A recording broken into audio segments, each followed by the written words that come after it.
que já estão bem, e também dar os parabéns e reforçar quem está indo bastante bem. A gente tem o Scatterplot, aquele de todos. Unidades? Não? A gente jogou no gráfico todos os scores. Assim. Tem unidades que tiveram o score médio 9. E tem algumas que tiveram 2, 3. Eu não sei quais são. Esses dados estão na base de dados não identificados. A base de dados identificada foi isolada e a gente trabalha com um dado não identificado. Né? Mas para ver a variação que a gente tem na cidade. Né? Então é importante para o ano que vem a gente conseguir identificar isso para dar muito mais atenção para quem mais precisa, seguindo a equidade, que era um princípio da Bárbara Staro. Então aqui, né, as gerências globalmente não se diferenciam muito, quase nada, mas dentro das gerências e comparando unidade por unidade a gente tem diferenças. Comparando a saúde bucal com o questionário que é da saúde do adulto focado no médico, quem é dentista? Levanta bem a mão. Parabéns, vocês estão melhores que os médicos. Não podem dizer isso amanhã e mostrar a língua de sogra, assim, estourar balão e tal. Né? Mas que bom, né? Vocês estão conseguindo ter uma nota melhor do que a estrutura que é formada pela equipe multiprofissional, ali também, do binômio da enfermeira com a médica, com o médico. Mas certamente isso, como eu já disse, é muito mais responsabilidade da secretaria e nossa, da gestão, do que das unidades individualmente. Que desafio a gente tem, né? A gente tem que ampliar a forma como a gente atende as pessoas, isso a gente tem feito nessas 3 unidades, vamos chegar às 8 agora, mas não pode ser só nas unidades 22 horas, as unidades têm que aumentar o seu horário de atendimento, unidades muito pequenas, que tem uma equipe, a gente tem umas 20, né? Não tem muito como fazer isso, certo? Porque quem vai ficar, né, mais tempo, se são pouquíssimas pessoas. Esse é um grande problema da gente ter unidades com uma equipe só. Né? Em alguns lugares, talvez a gente nem tenha por que ter mais. A gente tem um lugar muito isolado, mas na cidade a gente não tem isso. Né? O Lami é isolado. Alguém aqui é do Lami? E tem quantas equipes lá? 3, eu acho. 3? 3 equipes no Lami. E tem bastante gente no Lami, né? Ele é isolado, longe, mas ele é povoado, né? Então, a gente a princípio não precisava ter nenhuma unidade com uma equipe só. Teve destaque na Graciliano Ramos e Graciliano acho que sim, uma equipe simples funciona bem. Não, também ela funciona bem, mas eu quero teórico, com várias equipes simples. não precisava ter uma equipe simples, né? Porque as pessoas circulam, a gente tem um adensamento populacional em Porto Alegre, né? E é muito mais fácil de fazer gestão de equipes um pouquinho maiores do que de equipes simples, né? Qualquer coisa que acontece com o técnico, com o enfermeiro, com o médico, acabou a equipe, né? Fica todo mundo super sobrecarregado. A gente tem que olhar as coisas do processo de trabalho em relação à acessibilidade. Né? A cara da unidade é quem recebe as pessoas. O profissional, eu vou falar uma coisa ironicamente, vocês me conhecem já, sabem que eu uso bastante esse figura de linguagem para me expressar. A pessoa mais importante da unidade é quem está na recepção. Porque se ela não é empática, se ela não é acolhedora, se ela veta algum tipo de pessoa, acabou para aquela pessoa.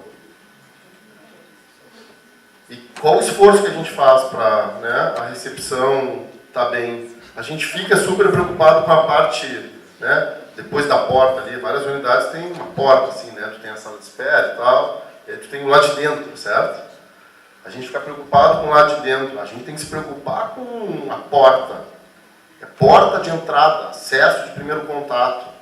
Quem está na recepção tem que ser o cara mais defensor da acessibilidade que qualquer outro.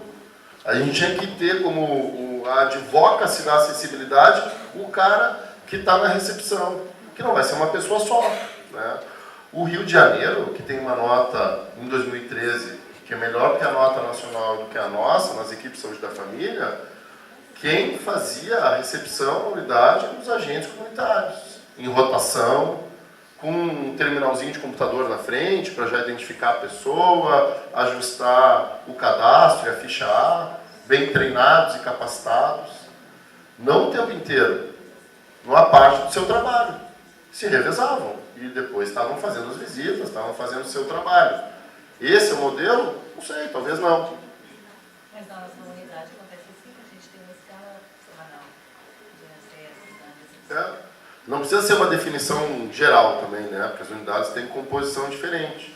Mas talvez a gente devesse pensar quase em ter esse papel mais específico, assim, né? Porque uma boa recepção resolve muito problema. Muito problema. Que, no fundo, não é problema para ver o enfermeiro, para ver a enfermeira, para ver a dentista, para ver a médica. Pode ser uma coisa de fluxo, de solução, de alguma orientação que também é um pouco social. As nossas unidades têm esse papel, né? A gente tem uma rede de atenção social, da assistência social muito precária no Brasil inteiro, e aqui em Porto Alegre também. O dia a dia de vocês é um misto, né, de atenção sanitária propriamente dita e atenção social. Todo mundo tem isso no dia a dia da atenção primária aqui no Brasil. A gente tem que mexer na história da integralidade, não só nessas questões de prevenção e de orientações, mas na questão das próprias ofertas que a gente tem nas unidades. A gente teve uma sobrecarga da sala de sutura do HPS no último domingo. Porque a gente tem um HPS fazendo sutura no fim de semana só em Porto Alegre. E o Cristo. Os PAs não fazem sutura, cada um por um motivo mais esdrúxulo que o outro. Vão começar a fazer, né? E as unidades que têm estrutura para isso teriam que fazer também. E várias têm. Né? Tem várias unidades com grandes problemas de estrutura. A unidade de vocês tem um problema de estrutura importantíssimo, certo? A unidade da Ponta Grossa é um daqueles prédios nossos que, se a gente fosse um pouco mais exigente, a gente não podia manter ela como unidade de saúde, né? Porque não foi construída para ser unidade de saúde. Salas são pequenas, não tem ventilação, não tem isolamento acústico, não tem espaço para fluxo. É muito difícil. Quantas a gente tem assim? Umas 20, 30, né? já deviam 3, 4 equipes, né?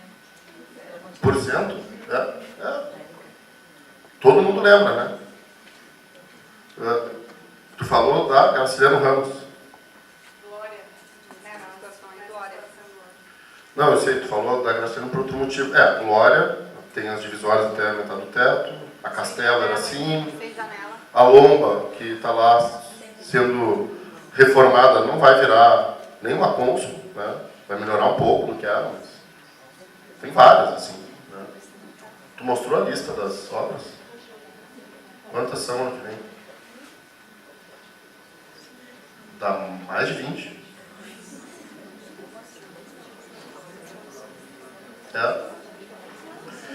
Entre reforma, nova unidade, reforma pesada, assim, de refazer a unidade, reformas menores e tal, ano que vem a gente vai mexer um pouco mais de 20.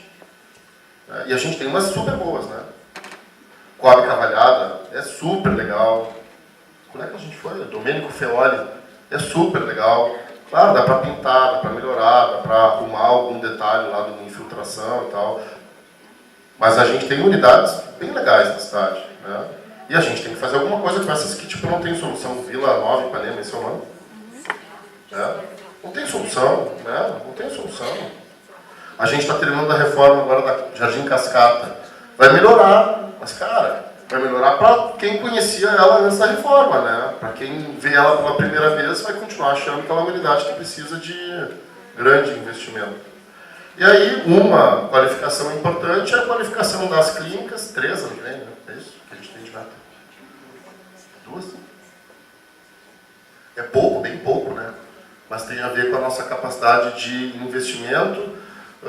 O Frank, junto com a Procempa e a equipe da atenção primária, conseguiram abrir finalmente o banco de SUS, que nunca nos deu informação útil nenhuma, né, Charlene? Então, o Frank deve passar a noite olhando gráficos e fazendo cruzamentos. Agora, cada dia ele traz um dado estatístico diferente. E a produção da Clínica da Família da Restinga é ultra exuberante. Os caras estão trabalhando um monte, fazendo baita trabalho, como outras unidades também, mas pegando a clínica da família como exemplo. Não tem ar aqui, né? O objetivo é a temperatura ficar igual a da rua, assim. Se eu levantar os braços, eu vou ter uma pizza de suor embaixo de cada sovaco. Obrigado pela sessão da sala. Na próxima vez, gentilmente, a gente pediria que também incluíssem o ar-condicionado. Valeu.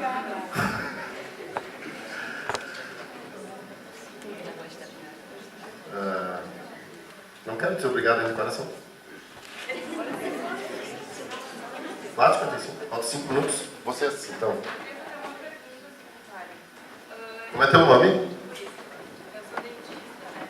E quando a gente pensa um pouco da acessibilidade também, a gente tem que pensar na estrutura física, que é uma das coisas bastante relacionadas à acessibilidade.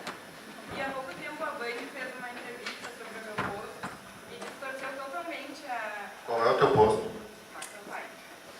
Eu sei, foi horrível. E eles distorceram tudo, Aham. toda a fala dos usuários, enfim. E aí eu fiquei preocupada vendo o slide do Thiago, porque não apareceu ali a construção do Marcos Sampaio. Eu queria saber como é que vai ficar isso. Sem querer ser chata, né? Ninguém que faça uma pergunta ou uma crítica é chata. A pessoa é chata por outros motivos. Então já maneira como faz a pergunta, a maneira como fala, sem gentileza, sem educação, com agressividade, palavrão e tal, certamente não é o teu caso. O que tu falou? A gente vai fazer uma de Sampaio, no terreno da praça. O projeto... Eu só botei do morro porque o morro tem data de início em janeiro, né? Tem algumas outras que eu não coloquei. O projeto... Eu não me lembro exatamente, tá? O projeto lá de Sampaio está pronto. Vocês já viram, né? Eu estava nos complementares, tá?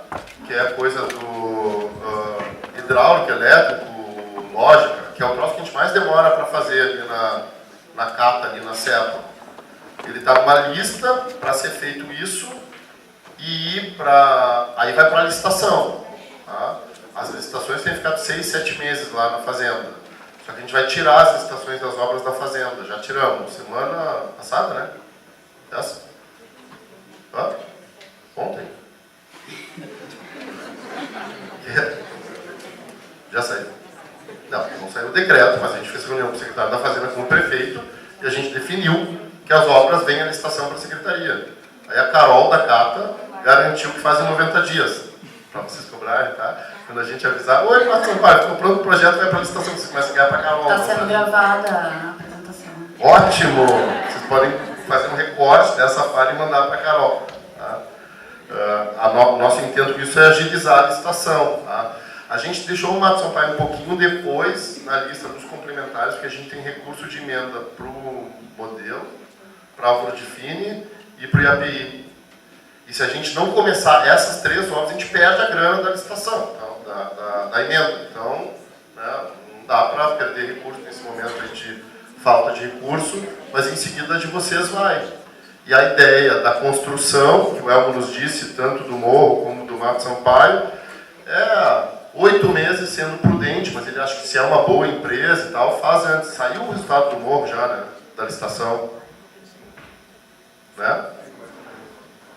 A ordem de serviço é agora, na virada do ano já, então deve inaugurar ali por julho, agosto. Eu coloquei o morro porque o morro começa e termina no que vem. A gente não tem tanta certeza se o mato termina no que vem. Talvez, dependendo do que pode acontecer, sim. Tá? Mas é mais por isso. Com certeza, sem dúvida nenhuma, começa em 2019. A gente demora de 2 a 3 meses para fazer os projetos complementares. Se a gente tivesse um software, a gente faria ele em 1 mês. A gente está listando o software há 6 meses. Por inexigibilidade, só tem esse software, entendeu? E a gente está 6 meses tentando comprar o software.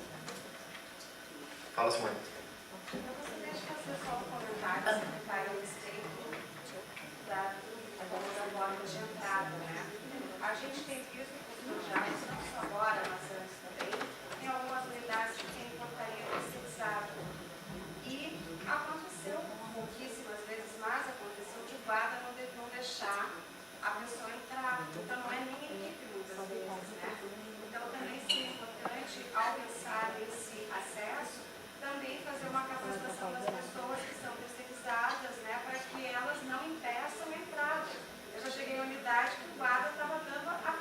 Isso, mas não importa a natureza do contrato, se é municipário, se é imerso, se é terceirizado, se é um estagiário, não importa a natureza do contrato, é a equipe que está trabalhando. Né? E se chega uma pessoa nova na equipe, não importa a natureza do contrato dela, ela tem que entrar no processo de trabalho daquela equipe. Mas isso é a recepção que eu estou falando. Se tem alguém na porta, é o cara da porta e o cara logo depois da porta, que seria uma recepção propriamente dita. Né? O que mais? Mais perguntas? Queria complementar, assim, você fala na barra bastante, também, professora, mas eu acho que, assim, além dos profissionais são importantes, os determinantes sociais também são importantes, porque, assim, vou dar um exemplo, o rio poluído, pode ir lá tratar como você vai resolver. Então, aí vai ter uma cobrança da prefeitura, talvez numa sala de outros determinantes, né, para solucionar aquilo, entende? Acho que não dá para focar só no profissional. Não, claro, tu tem toda a razão, mas o que a gente é aqui? O que a gente é? A gente é o serviço de saúde. A gente vai despoluir o rio? Nós? Isso. Qual é o nosso papel na história dos determinantes e da intersetorialidade? A gente é, talvez, o ponto mais potente para acionar o resto. Porque tu vai ver uma situação que é decorrente de uma causa que tu não tem nada para fazer sobre ela. Né? Agora, esse trabalho integrado entre secretarias, entre responsabilidades que às vezes nem são municipais, né? Dependendo do tipo de determinante, não é o município que tem atuação sobre ele. O próprio exemplo que tu deu, é um rio. O rio chega aqui contaminado. Onde é que ele está contaminado? É aqui que ele ficou contaminado? É mais em cima, né? Mais perto da nascente dele, onde tem um município industrial, onde lá não tem o controle de emissão de poluentes e tal. Né? Então, o nosso papel é ligar isso, fazer parte disso, ligar isso, mas esse não é a nossa tarefa principal. A Bárbara Starff nunca disse que os determinantes não existiam. O que ela quis demonstrar é que não adiantava só atuar também nos determinantes, tinha que ter força nos serviços. E nós somos os serviços. A gente não é a assistência social, a gente não é as outras áreas que influem sobre educação, renda, espaço para fazer exercício físico. A gente tem que demandar isso. Né? Quando a gente decidiu abrir a Tristeza até às 22 horas, e a gente foi lá falar com a equipe, como é o nome da enfermeira da Tristeza? Que se aposentou agora, eu acho. O nome dela? A Eliane, né? Eu conheço ela há um tempão já. A gente ficou de papo ali na porta. Vocês sabem que a unidade é uma unidade bem antiga, né? Ela fica na frente de uma praça, né? Tem que ter uma relação ali, né? Olha que maravilha, tem uma praça na frente. E ela disse, pô, já que vamos reformar o telhado que pinga, vamos pintar a unidade, vamos trazer isso e aquilo para a unidade melhorar, então a gente tinha que trabalhar na praça. Aí o Diedá, que trabalha com a gente, claro que vocês conhecem, o nome verdadeiro dele é Papai Smurf, mas ele gosta de ser conhecido como Diedá, né? Que é um cara que trabalha na relação interinstitucional da secretaria, começou a se mexer. Aí ele ligou outras secretarias, a SMURB, a SMAN e tal, conseguiu que o Zafari fizesse uma doação que fica ali do lado e botasse uma academia da saúde na praça. Não tem nenhuma propaganda do Zafari. Ninguém sabe que foi o Zafari que botou aquilo ali. E o Ramiro, que é o secretário da SMURB, começou a buscar uma maneira de melhorar a praça, e aí a praça foi adotada por uma imobiliária que tem placa lá. Eu não vou fazer marketing da imobiliária, porque ela faz o dela. Agora eu estou agradecendo ao Zafari que fez uma coisa sem nenhum ganho para a sua imagem. Né? E quanto custa um equipamento daqueles? Não sei. 50 mil reais. Né? E agora tem equipamento de exercício na frente da praça, a praça está bonitinha, está organizada e tal. Agora a unidade tem que sair um pouco de dentro dela para fazer algumas atividades na praça, né? E não é só isso, as coisas se movimentam, entende? Tem um totemzinho do Nemias que está lá no fundo, lá na frente, que fica iluminado, que chama atenção, a praça está mais bonita, tem comércio em volta, as pessoas começam a circular, e aí a gente começa a atuar sobre determinantes. Aí tem um pancho que funciona de noite do lado, tem a escola estadual que fica na frente do supermercado, que tem aula noturna, e daí as pessoas comem o pancho, dão dinheiro para o cara que faz o pancho, ele tem um emprego, os jovens vão fazer teste rápido de sífilis na unidade, né? Isso é um pouco trabalhar sobre determinantes, não sobre a questão da poluição do rio, que também é importante, mas fazer a cidade girar e ter vida ativa na rua, né? A respeito das implantações das academias de ginástica, nós, Extremo Sul, teríamos oportunidade de ter alguma delas? Essa pergunta é para o Roberto Bauer. Porque assim, é o sonho meu. Qual é a lista? Nós temos 16 em andamento pela renda do Comui. O Comui tem um investimento de R$1 milhão no Itaú, nós estamos com 16. Extremo Sul está contemplado também, assim como a Restinga. E mais 4 que estão indo pelo Ministério. Só que o Ministério é um pouco mais criterioso e ele nos bloqueia. Essas 4 não são do Extremo Sul. Não, Dessas 4... Guaradas da Ípica. no Extremo Sul, que eu saiba, não tem nenhuma. Isso vai ser contemplada. Vai, o Pablo tem a lista. Do Comum eu não consigo acessar aqui. Paulo Diário Saulo Viário. não? Porque hoje, já que a gente não tem... A gente vê e manda para vocês se vai ter alguma na Extremo Sul, mas tem uma. Eu passo para você, nós temos na Restinga várias. Que o SEB é só na Restinga, que já foi colocada em reunião, da qual eu estava presente. Até porque, assim, a construção dela precisa ser feita dentro da área da unidade. E nem todas as unidades nós temos espaço suficiente para poder construir. Então, esse é um critério técnico. Não, cara, o conjunto de regras do Ministério é de uma falta de razoabilidade total, né? Você tem uma praça na frente, tu não pode botar na praça. Pode? Tá, mas a da tristeza é na praça. Mas a da tristeza não Mas é da secretaria. a verba é diferente. Mas quem botou foi o Zara. A tristeza não é da secretaria. As que nós... Para a gente ganhar o dinheiro do Ministério para construir uma, tem que ser no terreno que está marcado no quinês da unidade, né? A praça é do povo, dizia o Castro Alves, eu acho, há mais de um século atrás. E não pode botar na praça. O secretário, como conta a praça, não pode, devido à situação daquele terreno. Isso. Mas então, se fosse possível, em Belém Novo, porque pelo menos no final de semana, as pessoas idosas poderiam...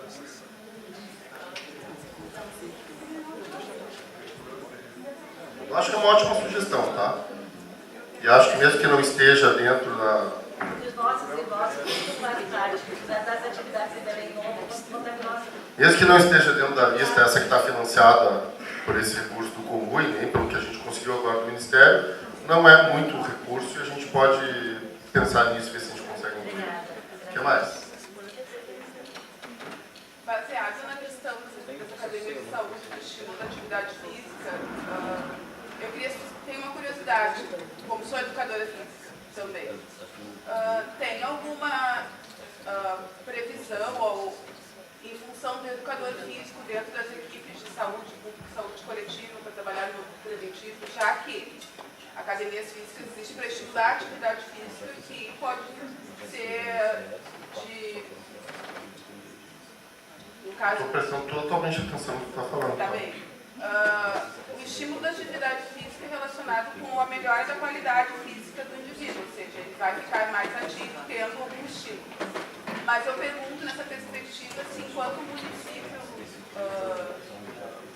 está investindo na academia e há algum tempo, desde que eu estou lá, se tem alguma previsão do educador físico vir a fazer parte dessas equipes. Olha, o maior gargalo que a gente tem hoje é recursos humanos, né? Não, só uma...